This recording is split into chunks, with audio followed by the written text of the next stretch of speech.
Hey guys, how are we doing? And welcome back to the yellow stripe syllabus. In this video, we're looking at the high block and the reverse fingertip thrust, eye level, both in walking stance. Here it is.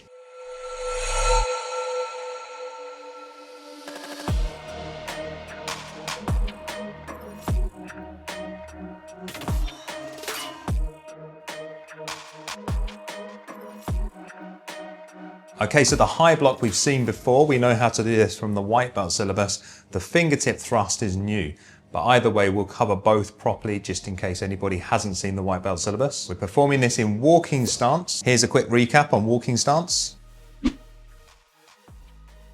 Okay, so for the high block, we're crossing again back to back with the blocking hand on the inside. It is the same as the low block. For the low block though, we normally say on top because of that lower crossing position. Once we come up higher for the high block, it's more like the blocking hand is on the inside. So we say the blocking hand is on the inside and the reaction hand is on the outside.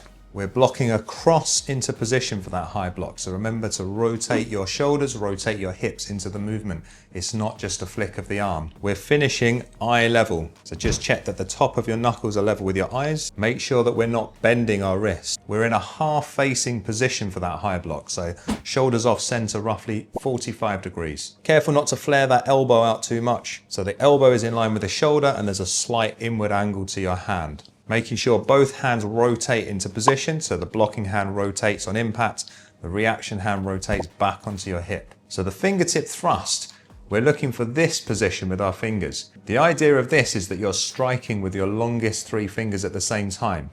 So we have to bend our longest finger so that it's level with the two either side.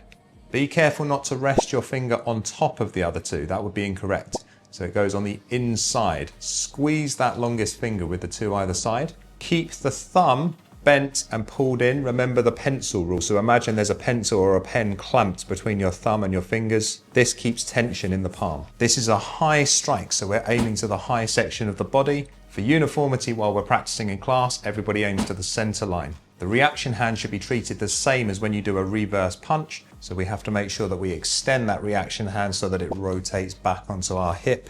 The arm should be again visibly straight, but make sure we're using our muscles to stop it, not locking our elbow joint out. The high block is a half facing position. The high fingertip thrust is a full facing position, so square those shoulders up on impact. So it's much like the middle block reverse punch in that it's half facing and then full facing.